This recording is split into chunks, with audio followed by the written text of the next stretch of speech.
할렐루야. 오늘도 하나님을 여러분의 등불로 삼고 올바른 인생의 길을 걸어가시는 성도들이 되기를 주님의 이름으로 축복합니다.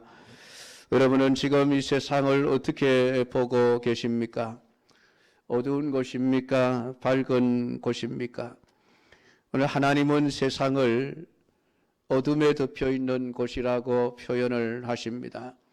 요한복음 1장 5절에 빛이 어둠에 비치되 어둠이 깨닫지 못하더라. 예수님이 세상에 오신 사건을 어둠 가운데 빛을 비추신 사건으로 그렇게 말씀을 하셨습니다. 우리 예수님은 세상에 빛으로 오셨는데 빛이 필요한 것은 어둠이죠. 어둠이 없으면은 빛이 필요가 없습니다. 예수님께서 이 세상을 빛으로 오셨다라고 하는 것은 이 세상의 모든 사람들이 어둠에 사로잡혀 있었기 때문입니다. 오늘 예수님께서 우리 신자들을 가리켜 너희는 세상의 빛이라라고 말씀하신 것도 같은 의미입니다. 이 세상이 어둠에 덮여 있기에 빛이 필요로 하는 것입니다.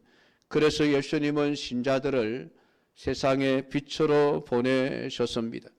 여러분은 과연 이 세상이 어둠으로 보이십니까? 밝은 곳으로 보이십니까? 오늘 여러분들은 어떻습니까? 여러분이 걸어가는 인생의 걸음을 제대로 걸어가시고 계십니까? 아니면은 길을 알지 못하여 헤매고 있는 것은 아닙니까? 오늘 이 어둠의 세상을 살아가기 위해서는 우리의 손에 등불이 들려 있어야만 합니다. 다윗은 자신의 모든 인생을 살아온 그 과정들의 경험들을 통해서 오늘 하나님을 노래하는 이 찬송을 부르는 중에 여호와여 주여 나는 주는 나의 등불이시니 여호와께서 나의 어둠을 밝히시리이다 라는 놀라운 고백을 하고 있습니다. 지금까지 다윗은 자신의 모든 인생의 걸음걸음들이 어둠의 순간들을 걸어왔음을 고백하고 있으며 그 어두움 가운데서 온전한 길로 걸어올 수 있었던 것은 하나님이 자신의 등불이 되셨기 때문이라고 말씀을 합니다. 그래서 길을 제대로 잃어버리지 않고 온전한 길을 찾아올 수 있었다라고 지금 하나님을 찬양하며 노래하고 있는 것을 보고 있는 것입니다. 그러니까 자신의 삶이 자신의 인생이 흑암에 빠져 있다는 것을 알기에 그 흑암 가운데서 자신을 건져 주실 수 있는 유일한 분이신 여호와를 등불이라고 노래하고 있는 것입니다. 그렇기 때문에 오늘 자기 자신의 인생이 흑암에 쌓여 있다는 것을 알지 못하는 자는 아무리 입으로 여호와가 나의 등불이라고 외친다 할지라도 그것은 립서비스에 불과한 것이지 믿음의 고백은 되지 않는 것입니다. 우리는 예수님을 나의 빛, 나의 등불이라고 쉽게 말하지만 다윗처럼 자기 자신의 인생의 걸음걸음들이 얼마나 어둡고 캄캄한 길에 놓여 있는지를 알지 못한 채 말하는 것이라면 그냥 그럴듯한 말치장에 불과할 뿐이라는 사실입니다. 사랑하는 성도 여러분, 이 세상의 끝은 심판입니다. 왜 하나님께서 세상을 심판하십니까? 심판은 이 세상이 어둠에 속해 있기 때문이라고 말씀을 하고 있습니다. 어둠의 세상 주관자들이 이 세상을 통치하고 지배하고 있는 상황 하에 놓여 있습니다. 그 흑암에 저와 여러분들 또한 포함되어져 있다는 것을 알아야만 합니다. 오늘 여러분이 실제로 어두운 캄캄한 빛이 없는 곳에 들어갔을 때에 가장 먼저 무엇을 구하겠습니까? 어둠을 밝혀줄 빛을 찾지 않겠습니까? 마찬가지로 오늘 우리의 인생이 흑암에 빠져 있는 것을 깨닫는 자라고 한다면은 그 흑암 가운데서 자신을 건져낼 수 있는 분을 찾게 되는 것은 당연한 일이고 그분을 나의 등불이요 나의 빛이라고 부르게 되는 것입니다. 많은 사람들은 자신의 어려운 처지를 흑암이요 어둠이라고 생각을 합니다. 따라서 예수님을 빛이라고 말하는 것도 그냥 어려운 형편에 처해 있는 자신을 건져주는 분 정도로만 예수님을 빛으로 이해하고 있는 것을 보게 되어집니다. 그것은 참 신앙이 아닙니다. 신자가 하나님의 심판을 마음속에 담고 살아가는 것은 신앙에 있어서 매우 중요한 일입니다. 왜냐하면 심판과 상관없는 바른 신앙은 있을 수가 없다는 것입니다. 심판과 상관없는 예수님은 더 이상 예수님이 아닙니다. 심판이 없는 하나님 또한 역시 이 땅에 존재하는 거짓 신과 다를 바가 없을 뿐입니다. 설사 세상의 끝이 하나님의 심판이라는 것을 인정한다 할지라도 그 심판 안에 자신이 포함되어 있는 것을 보지 않는다면 역시 그 신앙은 하나님의 말씀을 따라 믿는 신앙이라고 말할 수가 없는 것입니다. 오늘 예수님이 세상에 오신 것은 자기 백성을 구원하기 위함인데 그것은 어둠에 사로잡혀 있는 자기 백성을 구원하기 위해서 오셨다는 뜻입니다. 그러니까 예수님의 모든 사역은 어둠에 있는 자기 백성을 구원하기 위한 것입니다. 그런데 만약 신자라고 하면서 정작 어둠에 있는 자신을 보지 못한 채 예수님을 믿는다고 말한다면은 그 예수님은 어둠에 있는 자기를 구원하기 위해서 빛으로 오신 예수님이 아니라 그저 인생의 다른 문제들이나 해결해 주기 위해서 필요한 신일 수밖에 없다는 것입니다. 그러니까 오늘 하나님께서 심판의 땅에 예수님을 보내신 것은 예수님의 그 십자가의 죽으심을 근거로 한 새 생명의 나라를 이루기 위해서입니다. 그래서 그것을 안다면은 흑암에서 그 나를 건져주실 수 있는 유일한 분이신 하나님을 나의 등불이라고 고백하게 되어지는 것입니다. 오늘 다윗은 여호와여 주는 나의 등불이시니 여호와께서 나의 어둠을 밝히시리이다. 내가 주를 의뢰하고 적진으로 달리며 내 하나님을 의지하고 성벽을 뛰어넘는다라고 말을 하고 있습니다. 이것은 하나님이 나의 등불이다라고 하는 그 말씀과 연결시켜 보면은 자신의 인생의 모든 어려운 상황들을 만났을 때에 그 문제를 어떻게 해결해 나가야 할 것인가? 지금 수많은 적들이 나를 둘러싸고 있을 때에 내가 어떻게 해야 되며 내가 어떻게 성벽을 뛰어넘어 적들을 무찌를 수 있을 것인가? 다른 것 없습니다. 하나님이 나의 등불이시며 주님이 가르쳐 주시는 그 길을 따라서 내가 적들을 적진으로 뛰어들며 내가 성벽을 뛰어넘어 승리를 얻어왔습니다.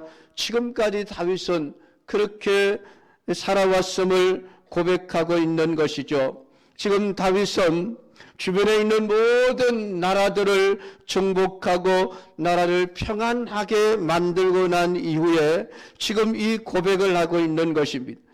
우리가 아는 대로 다윗의 모든 일생은 전쟁의 연속이었습니다. 그리고 다윗 시대에 주위에 있는 모든 나라들을 굴복시켜 가장 강대한 나라로 세웠던 시기가 바로 이 다윗이 통치하던 그런 시기입니다. 가나안을 정복할 때로부터 시작을 해서 사울 시대에까지 블레셋 족속을 해결하지 못한 채 끊임없이 블레셋 족속들로 인하여 고통을 받아왔던 것을 우리는 알게 되어집니다. 그런 블레셋조차도 다윗은 그들을 굴복시키고 그들의 땅을 점령하고 그들을 속국으로 만들어 통치하고 다스릴 수 있었습니다.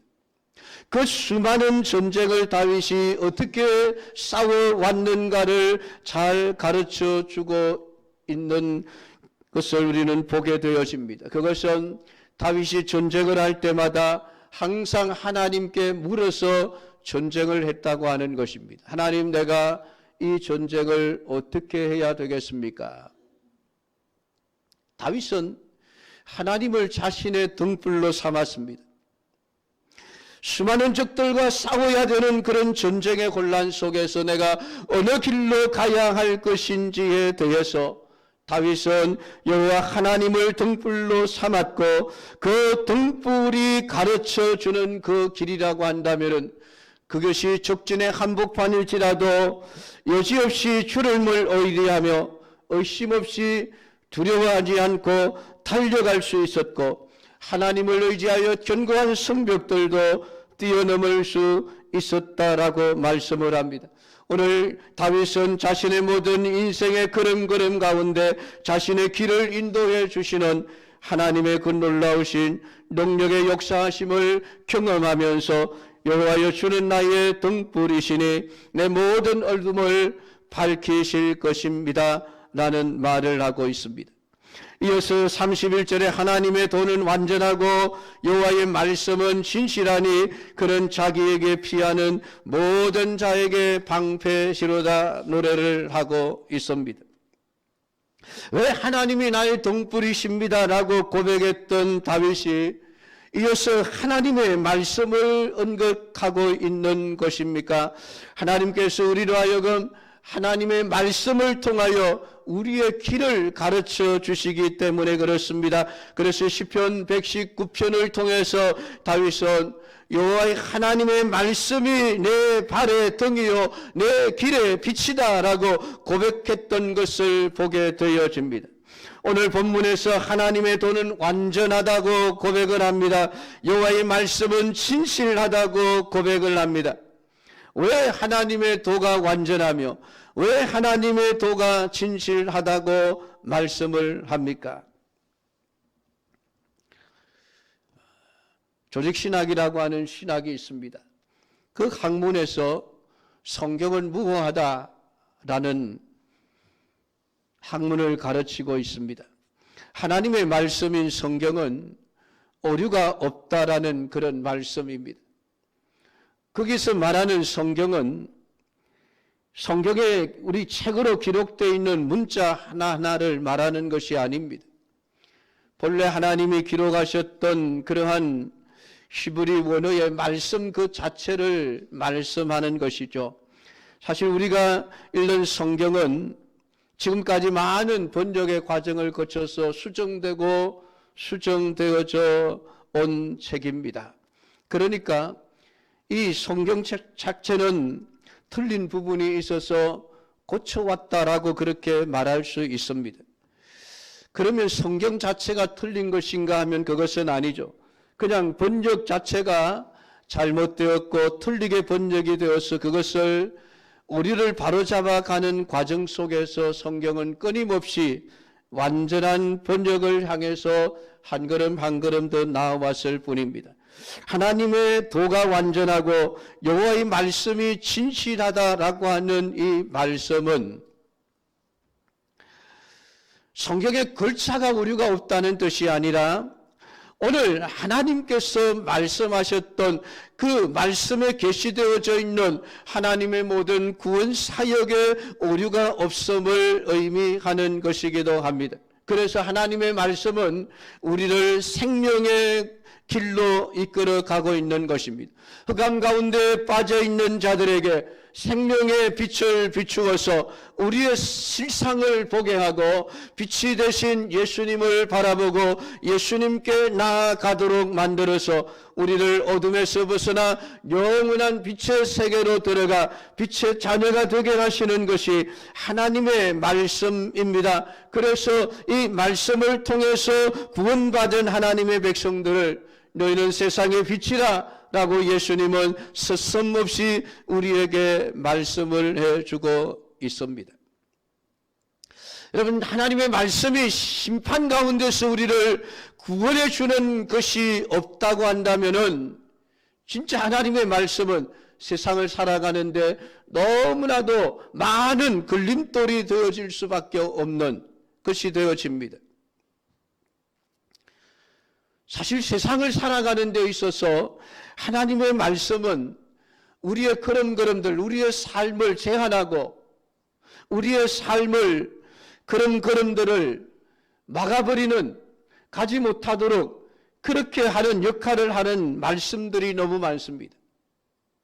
해서는 안 된다, 하지 말아야 된다 하는 말씀들이 여러분 오늘 우리의 삶에 얼마나 걸림돌이 되어집니까? 그냥 마음대로 살아가고 싶은데 하나님의 말씀 때문에 마음대로 살지 못하고 방향을 틀어야 할 경우들이 얼마나 많습니까? 그러나 하나님 말씀이 우리를 그렇게 제한하고 우리의 말씀을 우리를 귀찮게 하는 이유는 다른 것 없습니다. 우리를 영원한 심판 가운데서 오늘 우리를 빛의 세계로 인도하기 위해서라는 것입니다. 사랑하는 성도 여러분, 오늘 하나님의 심판을 모르면은 하나님의 말씀은 우리를 정말 힘들게 가는 말씀일 수밖에 없고 하나님의 말씀은 우리에게 수고와 짐을 얹어주는 말씀일 수밖에 없다는 것을 여러분 생각하셔야만 합니다. 그래서 오늘 하나님의 말씀은 오늘 우리에게 영원한 생명을 가져다 주는 것이기에 하나님의 말씀은 온전한 것이고 하나님의 말씀은 진실한 것임을 우리에게 말씀해 주고 있습니다. 신자는 마지막 때에 남은 자입니다. 오늘 이러한 신자가 오늘 이러한 시대에 우리가 세상을 향하여 외쳐야 할 것은 세상의 죄를 선포하고 그리스도의 용서를 증거하는 일입니다. 그것이 진실이죠.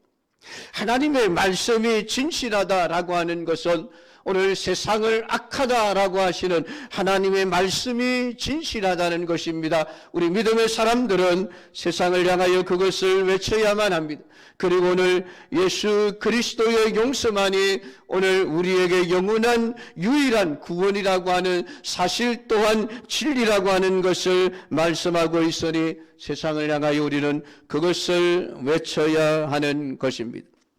그러니까 32절에 여호와 외에 누가 하나님이며 우리 하나님 외에 누가 반석이냐. 하나님은 나의 견고한 요새시며 나를 안전한 곳으로 인도하시며 나의 발로 암사슴 발같게 하시며 나를 나의 높은 곳에 세우시며 내 손을 가르쳐 싸우게 하시니 내 팔이 노팔을 당기도다. 라는 이러한 승리의 노래를 당당하게 부를 수 있는 사람이 되어지는 것입니다. 사랑하는 성도 여러분, 우리가 심판의 자리에 서게 되어질 때에 비로소 참 하나님이 보이게 되어집니다. 하나님의 구원과 하나님만이 나의 요새이시고 나의 바위이심을 깨닫게 되어집니다. 다른 어느 누구도 우리의 피할 견고한 요새가 될 수 없음을, 우리의 반석이 될 수 없음을, 우리의 방패가 될 수 없음을 비로소 깨닫게 되어지는 것이죠. 심판 가운데서 나를 지켜줄 수 있는 것이 이 세상에 아무것도 없다는 것을 깨닫게 되어질 때에 비로소 하나님이 나의 구원이시며 여호와 외에 누가 나의 하나님이시겠습니까? 하나님 외에 누가 나의 반석이겠습니까? 라고 우리에게 깨닫게 하시는 은혜가 주어지는 것입니다. 심판의 자리에 서보시기를 바랍니다. 우리의 실체는 다 죄 아래 놓여 있었던 자들입니다. 어둠의 세상 주관자들의 심판을, 그들의 통치를 받았던 자들입니다. 그들이 시키는 대로 죄와 악을 행하며 살아왔던 자들입니다. 그러한 자리에 서서 구원이 어디에 있는가를 돌아보게 되어지면 이 세상에 있는 그 어떤 것도 우리의 구원이 될 수 없음을 깨닫게 되어질 것이고, 하나님만이 우리의 구원자이시며 하나님만이 우리를 온전한 곳으로 인도하시는 유일하신 분이심을 깨닫게 되어질 것입니다. 사랑하는 성도 여러분, 오늘 다윗이 노래한 그 하나님을 여러분들이 만나게 되기를 원합니다. 그 하나님을 여러분의 인생의 등불로 삼고 살아가시는 성도들이 되기를 축복합니다. 하나님이 인도하시는 그 길만이 영생의 길이요, 오늘 우리가 살아가야 할 유일한 인생의 바른 길임을 깨닫고 그분의 인도하심을 온전히 따라갈 수 있는 믿음의 삶이 되기를 주님의 이름으로 축복합니다. 그래서 다윗은 그분이 어디를 인도하시든지 나는 영원히 주님과 함께 하겠다라고 고백했습니다. 그것이 시소록 사망의 음침한 골짜기로 나를 데려가신다 할지라도 거기서도 하나님이 나의 방패가 되시고 하나님이 나의 구원이 되시며 하나님이 나의 반석이 되시며 그로 인하여 내가 해를 받지 않을 것을 내가 확신합니다 라는 그런 고백을 하면서 믿음으로 사망의 음침한 골짜기를 척척척척 걸어 들어갔던 것을 보게 되어집니다. 이것이 오늘 마지막 때를 살아가는 신자들의 삶의 모습이어야만 합니다. 사랑하는 성도 여러분, 하나님이 우리를 어디로 인도하시겠습니까? 하나님이 우리를 망하는 길로 인도하시겠습니까? 하나님의 인도하심은 우리를 온전한 사람으로 세우시기 위하여 인도하시는 것이지, 오늘 하나님이 우리를 절대로 망하는 길로 인도해 가시는 분이 아니십니다. 오늘 그것을 다윗을 통해서 우리에게 분명하게 보여주고 있는 것입니다. 왜 다윗이 죄를 지었을 때에 하나님께서 그를 아픔과 고통 속으로 몰아넣으셨는지, 왜 다윗이 하나님을 믿고 의지할 때에 그에게 승리를 안겨주셨는지, 그의 모든 삶을 통해서 하나님이 인도하시는 길은 언제나 온전한 믿음의 사람으로 세우시는 길이라고 하는 것을 우리에게 말씀해 주고 있습니다. 사랑하는 성도 여러분, 여호와여 주는 나의 등불이시니 나의 어둠을 밝히실 것입니다. 내가 주님을 의뢰하고 적진으로 달릴 것이며 내 하나님을 의지하고 성벽을 뛰어넘겠습니다. 오늘 하나님이 인도하시는 그 길, 생명의 길이요 우리를 온전케 하시는 복된 길인 줄 알고 어떤 길이든지 주님의 인도하심을 따라 달려갈 수 있는 믿음의 사람들로 세워지기를 주님의 이름으로 축복합니다. 기도하겠습니다. 하나님 아버지, 오늘 시간도 우리가 하나님의 말씀을 읽고 들으며 묵상하였습니다. 다윗은 자신의 모든 인생의 경험들을 통해서 하나님만이 자신의 등불이고 하나님만이 자신을 어둠에서 건져주실 수 있으며 하나님을 믿고 의뢰하고 하나님의 말씀의 등불을 들고 순종하며 살아갈 때에 거기에 승리가 있으며 거기에 생명이 있으며 거기에 안전과 행복이 있음을 깨닫고 오늘 그러한 노래를 불러 우리에게 하나님을 가르쳐주고 있습니다. 아버지 하나님, 다윗이 믿었던 그 하나님을 나의 하나님으로 믿을 수 있기를 원합니다. 다윗이 고백했던 그 고백, 하나님이 나의 등불이십니다. 하나님의 말씀이 완전합니다. 오늘 우리에게 하나님 이러한 신앙 고백을 하며 주님이 우리를 어디로 인도하시든지 그 하나님의 선하심과 온전하심을 믿고 믿음으로 순종하며 따라갈 수 있는 성도들이 되게 주여 도와주시옵소서. 우리 주 예수님의 이름으로 기도드리옵나이다. 아멘.